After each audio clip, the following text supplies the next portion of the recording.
Is God, the representative of Christianity, a male, and can they actually instead be a female? Now, considering Christianity's way of pinpointing women as somewhat inferior, the point is, should one actually stop with propagating anything regarding sexism and the such? Because a whole 2,000 years of pain and separation shouldn't be continued with even further separation, because it is indeed that many people, for some reason, feel still ashamed or guilty of the fact that God has to be just a male God, and there is no female God, and female are disregarded. But the point is, creating or shifting Christianity into a female only God won't do us anything, won't do us any good. Shouldn't we actually take into account the real truth instead of trying to portray imaginary deities as having a certain gender? Because if something is beyond creation and has been capable enough to create all this creation, do you think that they actually belong to a certain gender?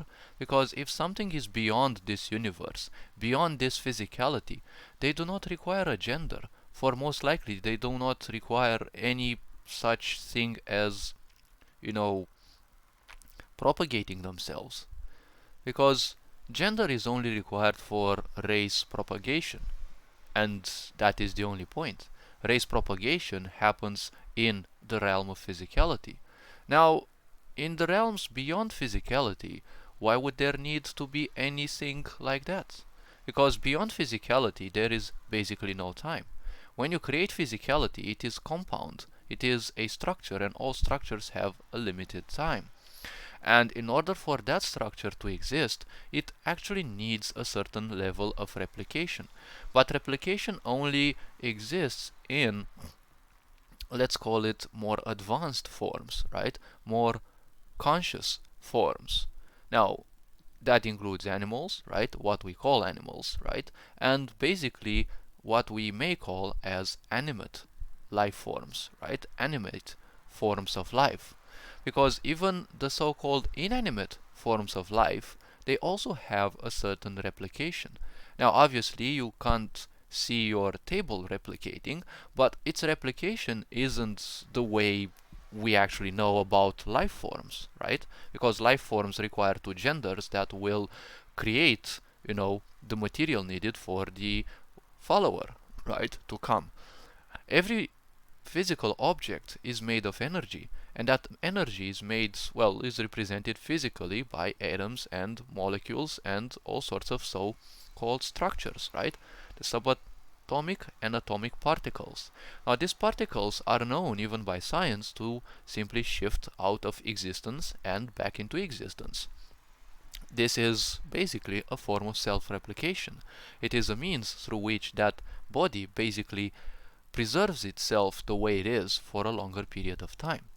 Now, when it comes to Christianity and, monotheist religions, if we look, let's take Christianity into account, because being a Christian, I'd have more information about this than other religions. But if we look at Christianity and we take it into account, women are somehow, directly or indirectly, lower life forms in a way, right?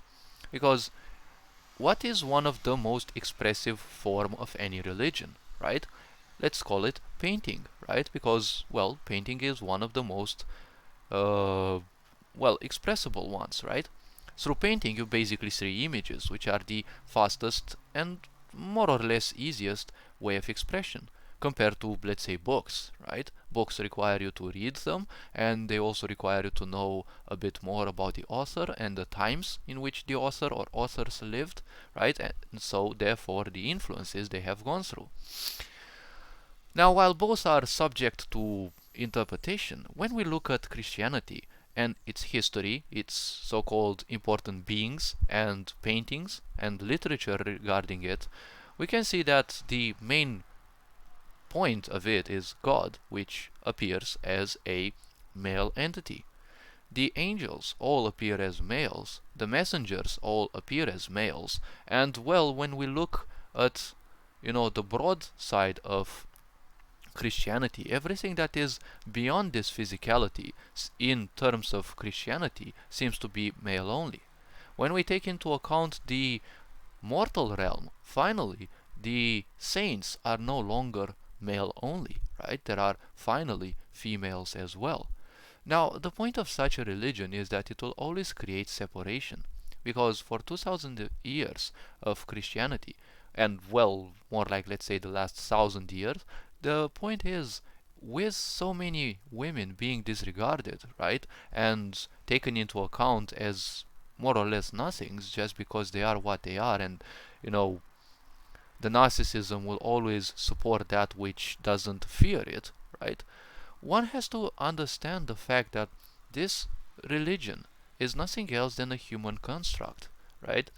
God doesn't exist in the sense that creation, or let's say a creator, definitely exists, but God as we portray him and any other male god, or let's call it any monotheist religion, or any religion that supports human creatures as superior to us, right, as gods, demigods, and the such, those are born more or less from a lack of exploration, right? A lack of exploration of our interior side.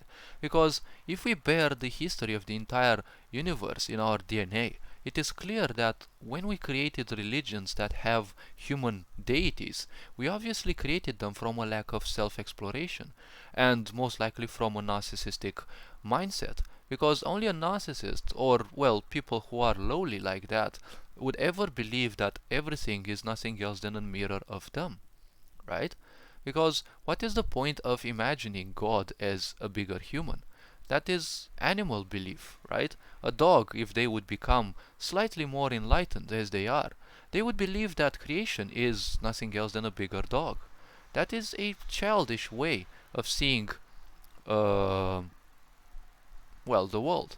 Because when a child is born, their parents are like gods for them. Because a child is born with the idea that their parents know literally everything. Why do you think that the child replicates everything that the parents do? Even if it is to their detriment, but ultimately the mechanical side, right, the instinctive side says whatever the other peers are doing, also do it, right? That is why when you have younger sibling and older sibling, when they are children, right, the younger one will usually replicate the older one, right? So, in this aspect of religion, one does not need to perpetrate sexism. It is irrelevant whether God is basically a male or a woman, because ultimately they definitely can't have a gender. If they are infinite, why do they need replication? Replication is only needed for that which is finite, because if something is finite and it is capable of a certain level of life energy as well as a certain level of awareness, it will unconsciously create the means necessary for it to replicate, right? Because every living being on this planet, and most likely in any other planet, but let's take this planet, any living being that we know, right, they have a sense of perpetration, because if they don't perpetrate, they simply vanish. That is the simple point, right? So if creator is that powerful to create all this existence, right, to bring all this into existence, why do they need a gender? Why do they need a physical representation? Why can't they be just a ball of light? Because people worship details, because details are what feeds the mind. When the mind is distracted, it is calm to those who are ignorant, because feeding the mind simply preserves your ignorance, and ignorance is just like medicine to the ignorance, because it simply, in a way, kills the pain that they go through, because ignorance means suffering. If you distract your mind, well, obviously you will simply feel that you're not suffering, but it's what I call the medicine effect, right, or the aspirin effect. It doesn't solve the problem, it just kills the pain. It just numbs you down.